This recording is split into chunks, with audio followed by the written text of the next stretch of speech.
안녕하세요. 난생 처음 C언어 프로그래밍 13번째 시간입니다. 오늘은 C언어 표준 라이브러리를 이용해서 파일 처리하는 프로그램을 짜보겠습니다. 랩 13-1은 이건 되게 굉장히 간단한 프로그램인데 C 표준 라이브러리에 파일을 삭제하는 API인 remove 함수를 한번 사용해 보라는 의미예요. 요거의 설명을 헤더 파일에 stdio.h에 그런 C 표준 라이브러리가 있으니까 포함해서 인클루드해서 사용해야 된다라는 거죠. 프로그램을 짜놨는데요. 여기서 중요한 거 경로를 넣어줄 때 이 remove 함수 인자로 경로 문자열을 넣어줘야 되는데 이때 이 구분자 요거 백슬러시를 두 개를 써야 된다. 보통은 우리가 경로할 때 한자만 되잖아요. 이런 식으로 돼 있는데 문자열을 쓸 때는 요거 자체가 이쪽엔 제어 문자라서 제어 문자라는 건 뭐였어요? 슬러시알 슬러시 뭐 이런 식으로 백슬러시와 함께 다른 문자가 같이 쓰이면 어떤 특정한 동작을 나타내는 그런 제어 문자이기 때문에 큰 따옴표로 묶인 문자를 안에서는 백슬러시 자체를 표현하기 위해서 두 개를 쓴다는 거. 이 정도만 아시면 됩니다. 요거는 이거 직접 테스트해 보시면 될 것 같습니다.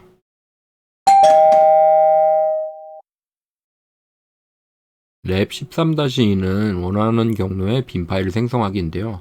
파일 생성하는 거는 아까 파일 삭제하는 것처럼 그렇게 어려운 건 아닌데 여기서 요구하는 건 뭐냐면 파일 열기에 실패할 경우, 실패하는 경우도 있어요. 실패할 때는 그 오류를 확인할 수 있게 오류 처리를 해라. 어떤 이유로 파일 열기가 실패했느냐 이런 걸 표시해 달라는 의미죠.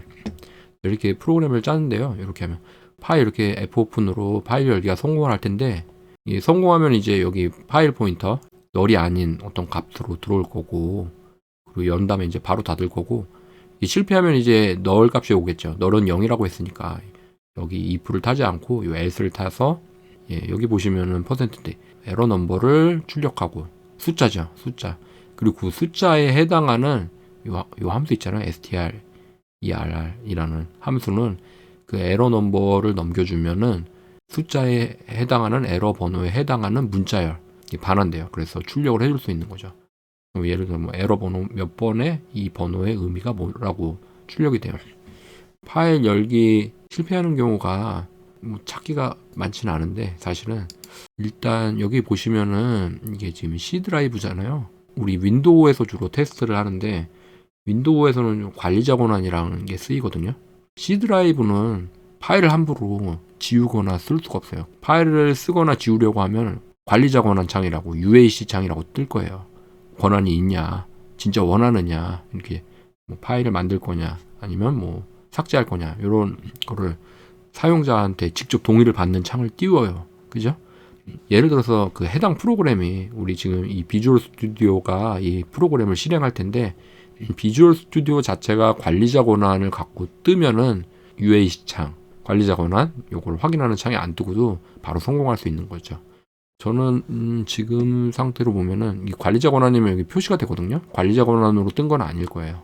C 드라이브에 아마 파일 쓰는 거, 파일 여는 게 실패할 거고 아마 실패할 거예요. 여기서는 실패해서 요게 뜰 것 같네요. 한번 실행해 보겠습니다. 에러가 어떻게 나와요? 에러 13. 그죠? 에러 번호가 13이라는 거예요. 그리고 그게 문자열로 나온다고 했죠. Permission denied. 권한이 제한됐다라는 거예요. 그 관리자 권한 때문에. 이 에러 넘버가 뭐냐 이거 지금 변수 같은데 어디 변수 선언된 것도 아닌데 뭐냐 이렇게 하실 수 있는데요.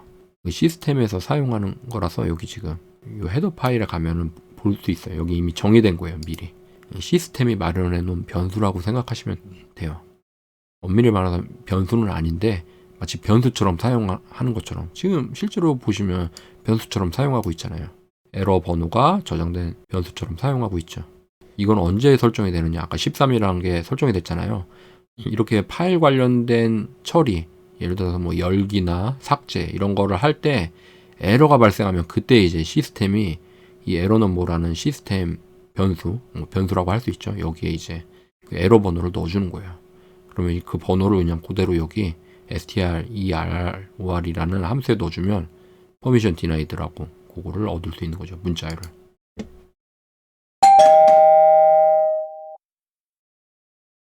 랩 13-3은 파일을 한 줄 단위로 읽는 fget 함수를 사용해서 파일을 한 줄씩 읽어서 이렇게 직접 출력해주는 함수입니다. c windows win.ini 파일 요거를 읽어서 출력하라고 했는데요.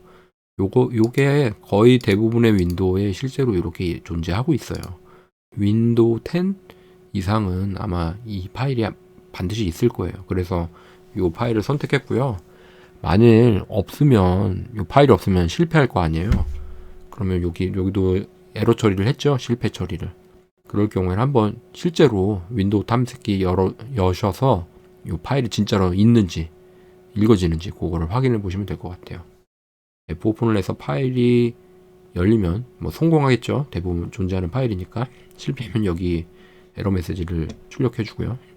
여기서 하면 이제 한 줄 단위로 읽을 거잖아요. 128자 정도 저장할 수 있는 버퍼를 마련했는데 배열 버퍼를 한 줄이 이거보다 더 크면은 당연히 못 담겠죠. 지금 이 파일 자체는 그렇게 크지 않아요. 한 줄이 뭐 그렇게 정보가 많은 게 아니라서 118 정도면 한 줄 충분히 담을 수 있는 크기라서 그렇게 했고요. 그리고 만일 128을 넘어선다고 해도 문제는 없어요. 왜냐면 여기 fget에서 한 줄 읽어가지고 저장하는 크기를 이렇게 지정을 해주거든요.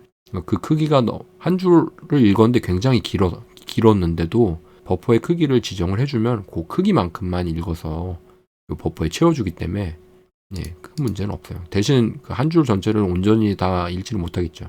적당히 큰 정도의 버퍼를 마련하면 됩니다. 그래서 이제는 이거 파일문으로 일단 무한 반복을 하긴 했는데요. 그러면 당연히 중간에 끝나는 부분이 있어야겠죠. 끝나는 부분은 뭐예요? 더 이상 읽을 게 없는 경우. 그때 이제 fget 이렇게 읽은 숫자거든요. 읽은 바이트. 그때 이제 0이면은 더 이상 없으니까 브레이크를 해서 반복문을 빠져나오고 닫아야겠죠. fclose. 파일 연거를 닫고 종료를 하게 됩니다.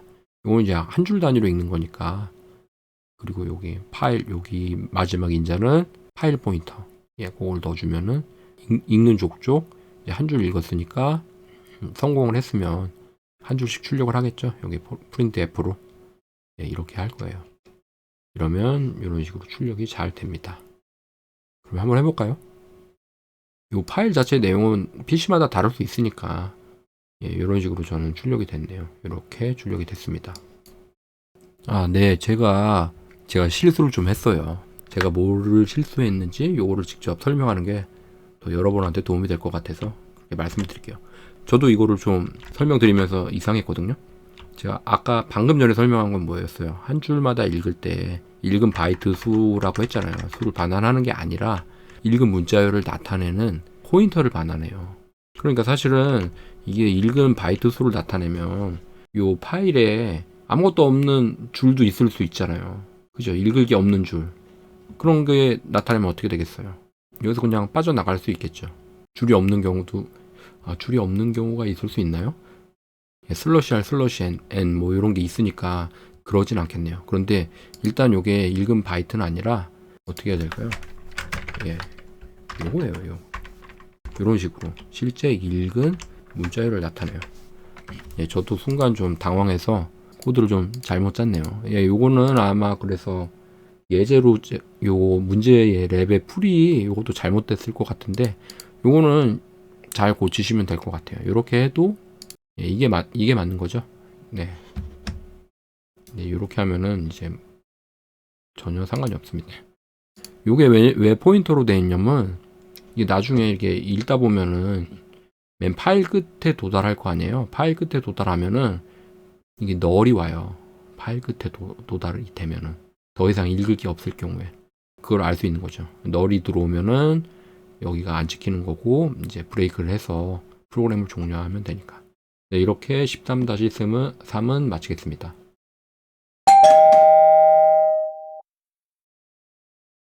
랩 13-4는 전처리기 매크로를 한번 테스트하는 프로그램이고요. 이게 주로 13장의 주요 부분이 거의 이제 파일 처리 관련된 부분이라 전처리기 이 부분은 좀 약간 좀 적게 다뤄진 면도 있긴 한데 사실 매크로도 상당히 중요합니다. 실제로 프로그램을 짤 때. 여기 문제가 뭐예요? 매크로 ENG 정의 여부에 따라서 우리말과 영어로 제목을 출력하는 이 책의 제목이죠. 프로그램을 작성해 봅시다. 이게 외국인이 읽을 때는 이렇게 한글로 돼 있으면 못 읽을 거 아니에요. 영어로 써줘야겠죠. 그래서 이렇게 작성을 했습니다. 코드를. 어떻게 출력되겠어요? eng라는 매크로가 요 ifdef가 뭐예요? 정의가 됐느냐 여부를 따지는 거잖아요. eng라는 게 정의가 되면은 요 타이틀이 영문 문자열이 대입될 거고, 그죠?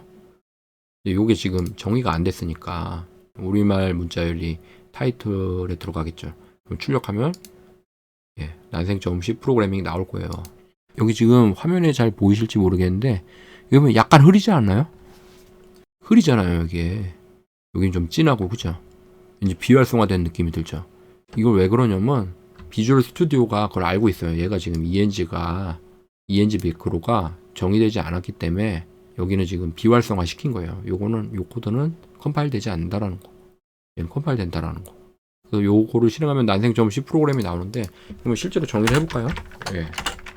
바로 바뀌는 거 보이시죠? 우리말로 된 거는 비활성화가 되고. 그래서 실행을 해볼까요? 이렇게 나왔죠? C 프로그래밍 for the first time. 우리말로 하면 난생.C 프로그래밍이 C 언어 프로그래밍 이렇게 되겠죠.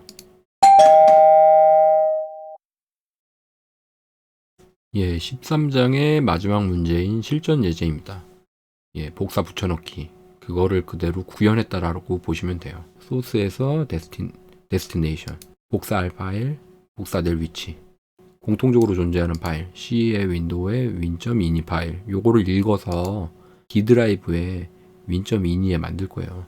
이거 독자 여러분들은 D 드라이브가 없을 수도 있잖아요. C 드라이브 있으면 적당히 만드시면 돼요. 그런데 아마 C 드라이브에 이걸 파일을 쓰려고 하면은 관리자 권한이 없어가지고 실패할 수도 있어요.